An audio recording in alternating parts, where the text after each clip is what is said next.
Почитувани, во неделното интервју на Радио Слободна Европа гостува директорот на јавното претпријатие Македонски железници инфраструктура Синиша Ивановски. Господин Ивановски, зошто во време на дигитализација и вештачка интелигенција граѓаните се уште на веб страницата на Македонски железници не можат да купат онлайн билет? Одлично прашање. Не само тоа и прашање плюс зашто нема апликација за на телефон, по телефон да се купува карта. Се согласувам дека тоа е нешто што не е во ред. Од друга страна не сакам да се изземам од одговорност поради тоа што за тоа е одговорно другото претпријатие на Македонски железници транспорт, кое што го организира транспортот и купување на билети за потребите на сообраќајот, на железничкиот сообраќај. Она што е недобра ситуација е тоа дека транспортот е спуштен на многу ниско ниво. Има сериозно намален број на патници за разлика од, да кажеме, 10 и 15 години до сега.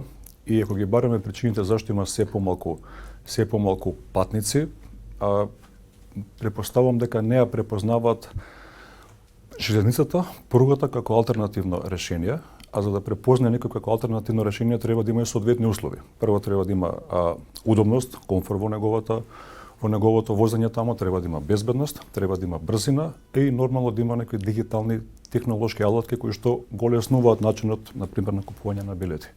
И се согласувам дека претпријатието треба во најскоро време, и сигурен сум дека веќе почнуваат да работат на таа фаза на тикетинг, да колку што може дигитализацијата да влезе подлабоко, да се купуваат и онлайн и на апликација овие карти. Добре, ако ова не е можно, и сами спомнавте дека се намалува бројот на патници, што друго планирате да преземете да се зголеми бројот на патници? Еве гледаме се повеќе странци има, ако не можат да купат онлайн билет, како планирате да го зголемите бројот на патници кои повеќе кратно се намалува низ годиниве? Верувам дека намалувањето би сакал да биде ради тоа што нема онлайн карти, меѓутоа е доста по-специфично и поголем е проблемот, а пред се многу едноставно се намалува поради недоволни и неквалитетни услови. Односно, ако некој сака да патува од Гевгелија за Скопје и ако треба да стигне возот во Гевгелија во 9 часот наутре, да биде во 11 во Скопје, и ако тој отиде во 9 сатна станица и чека 2 сати, па и 3 сати, нормално дека тоа ќе се случи еднаш, ќе се случи 2 пати, 3 пати, дека полека ќе се откажува од користењето на возот како превозно средство. И ова е главната работа. Неретко се има случувано во самото минато да патници тргнат од точка А према точка Б, да има некој дефект по пат, да има некој одрон и да застанат, да има мостот на Црна река пред 2-3 години беше можам да кажам, вон функција скоро пола година. И оставање на патници на сред траса, превземање со автобуски превоз, па повторно на воз, и тоа така го зголемува време трењето на патувањето, се намалува квалитетот на движењето, па дури и безбедноста. И една од главните причини зашто е намален низ годиниве наназад железничкиот капацитет се токму овие. Добро, работите нешто, што имате некаква стратегија што може да се преземе околу ово? Како дистинкција би го ставил дека делокругот на мојата работа е железничката инфраструктура, односно пругите, патната сигнализација и раководењето на сообраќајот на пругите. Пругите се во очена состојба. Неретко слушаме дека се движи возот со 10 на сат, со 20 на сат, па дури да ви кажам и тој 10 на сат е колку да има возови таму. Тоа се неколку делници во целата држава. Моментално правиме некој ремонт на дел од пругите, каде што вадејќи ги старите прагови и гледаме дека биле поставени 1963 година, 69 година, тоа веќе се преку 55 години од денеска. При тоа не е тоа дека една влада ова или она не се грижала, туку штом сме дојдени до ваква состојба, препоставуваме дека 30 на години фокусот кон железници бил на вистина на ниско ниво. Како за една друг показател, порано двете јавни железнички претпријатија инфраструктура и транспорт имале околу 14.000 вработени. Сега, денеска, двете претпријатија заедно се под 1300 некаде вработени, што е намалување од 90%, огромен број на одлив на стручен кадар, он е баш што е важен за нас. И тоа е секојдневна борба како да повторно се екипираат двете претпријатија и да имаме стабилизирање на железничката инфраструктура и транспортот. Министерот за транспорт Александар Николовски рече дека се планира воз од Скопје до Солун кој ќе кој би се движел со 200 км на час, како ќе се реализира ова? Ќе се менува старата пруга, ќе се поправа постоечката, или целосно ќе биде ова нов проект, бидејќи се спомнуваат таму, нели, и други проекти, спомнуваше хотели и слично. Што ќе се случува околу ова? Јасно.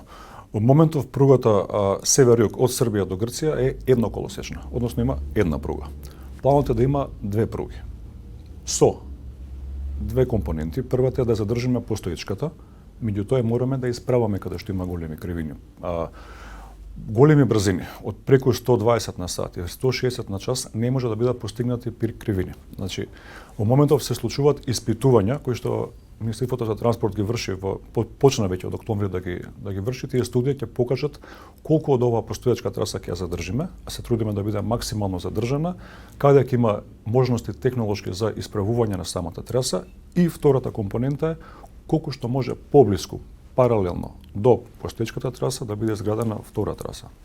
Затоа овие околу 200 км вкупно од север до југ би биле двоколосечен сообраќај, но овдека некако автопатите. Не мора да значи дека еден правец ќе оди секогаш према Грција, а друг правец ќе оди секогаш према Србија. Во управувањето на железничко сообраќај поинаку може да се случи при голем наплив на возови, колку нема од Србија према Грција, во двата правци да има воз према Србија на пример. Паралелно. Не е толку фиксно дека едната ќе оди во југ, другата во север. Но крајната цел е да имаме патнички сообраќај со 160 км на час, товарење со 120 на сат, и тоа да се одвива по двоколосечна пруга, целосно електрифицирана.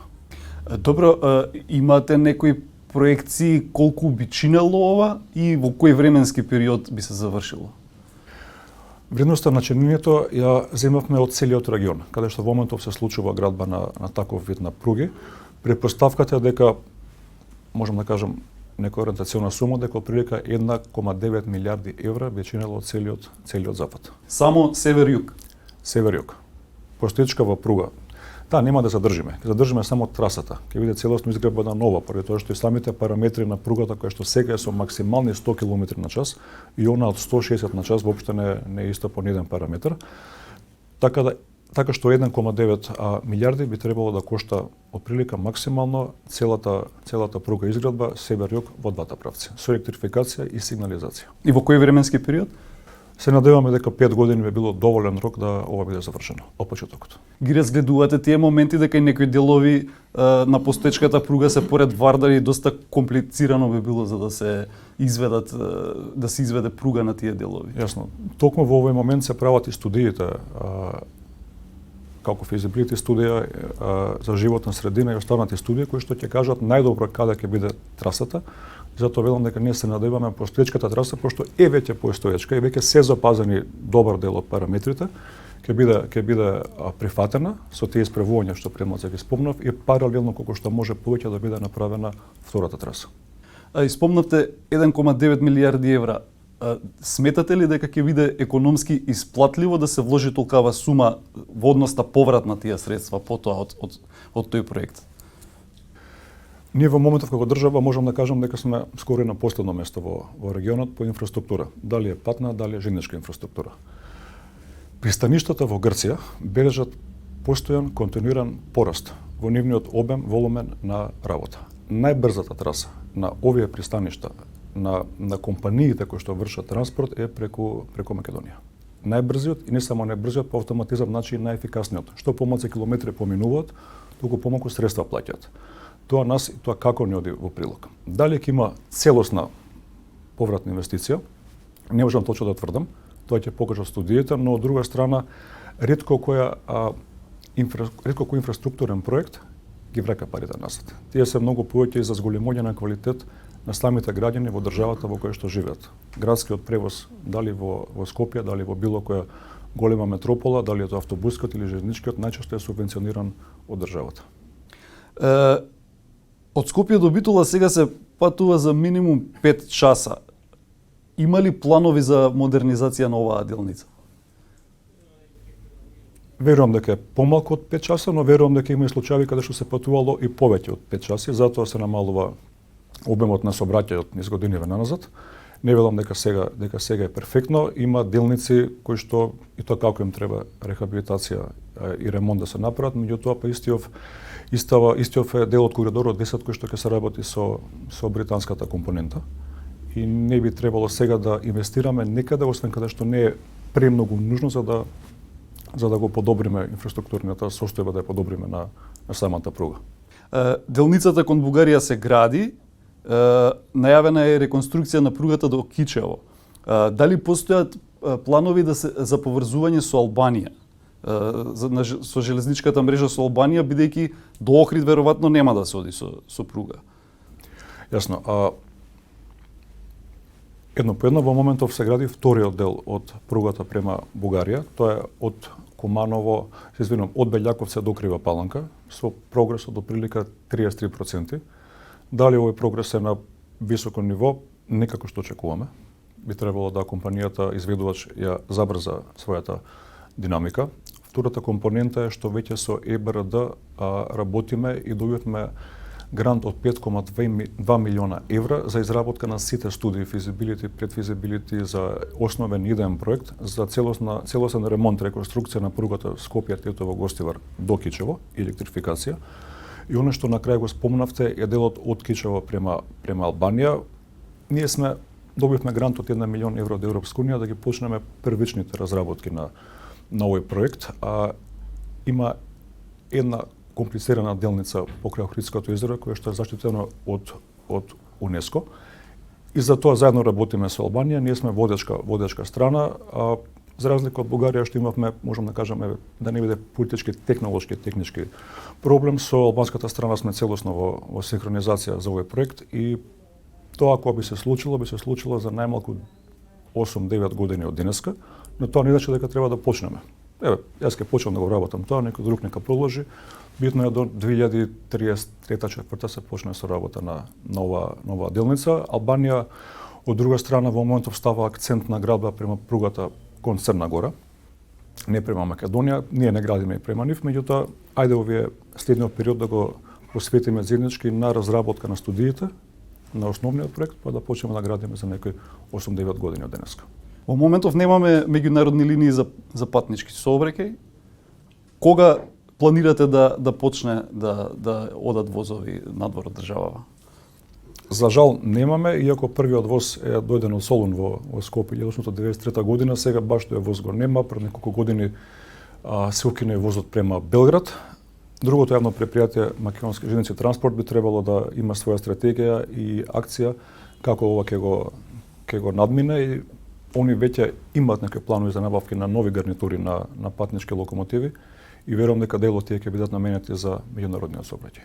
Еве уште еден дел околу инфраструктурата. Со години железничките станици се запуштени, вклучително и централната железничка станица во Скопје со темни ходници, течат кровови, а во неа би можеле да функционираат и различни бизниси како во современите градови. Во што е проблемот главната железничка станица со години да не биде вложено во неа? Главната станица, наместо да биде гордост на Скопје, е срам за Скопје.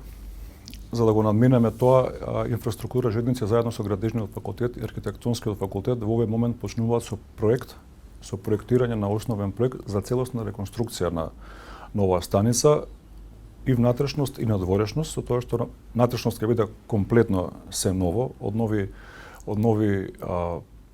ново осветлување, нова електрика, нов водовод, одвод, машински дел, комплетно се, а надворешноста ќе биде запазен оној првичен излет на Кензо Танге од 1981 година со имплементација на нови современи елементи. Овој проект би требало да биде готов за отприлика година и пол до 2 од денеска и после тоа ќе бараме финансирање за да се реализира ова. Но што до тогаш? Не може 2 години да викаме проектираат архитектонскиот факултет, ние ќе чекаме. Во моментов започнавме акција за отстранување на сите билборди што ги гледате во моментов и што и тоа како ја градат самата станица. Дел се постоечки билборди, дел биле наместени пред 20 на години, па се оставени само конструкциите. Постери за секакви можни настани на самата станица и веќе во моментов имаме сериозна акција за отстранување. Морам да кажам дека дел од компаниите се многу одговорни и самите ги отстрануваат овие светлосни реклами и билборди. Со некои имаме доста поопсежни и деликатни преговори околу целата работа, но планот е крајот на овој месец ноември или почетокот на декември да бидат сите отстранети и потоа како јавно претпријатие ќе имаме една огромна акција, не огромна акција, но голема акција за чистење, да пробаме да ги извадиме сите графити, сите постери, да вратиме првичната боја на самите столбови и да полека барем го запазиме колку што може максимално првичниот изглед без сите овие накитени билборди, постери и графити. И на целава состојба јавното претпријатие Македонски железници инфраструктура има долг од 78 милиони евра, заедно со транспорт 147 милиони евра. На што се трошат парите ако од друга страна имаме ваква ситуација? Како бројка фрапантно многу звучи, овие не се пари кои што се потрошени за оперативни трошоци. Овие 78 милиони евра се долг кој што Министерството за финансии ги зема како кредит од европските банки, а потоа се плаќаат изградбата на коридорите. Например, сега поштениот во оваа година во февруари од Куманово према Бељаковце беше околу 38 милиони, барем оваа фаза, имаше претходно некои други плаќања имало, и во моментов се гради од Бељаковце до Крива Паланка, така што овој долг се однесува исклучиво за инвестицијските градења на капиталните објекти. Зашто поминува преку инфраструктура, овој долг не знам кај нас се книжи, непријатно звучи како голема сума на долг, меѓутоа не е долг кој што ние го должиме директно, туку како држава се враќа кон европските банки. Господин Ивановски, ви благодарам за интервјуто. Јасно вам. Почитувани, го следавте неделното интервју на Радио Слободна Европа. До гледање.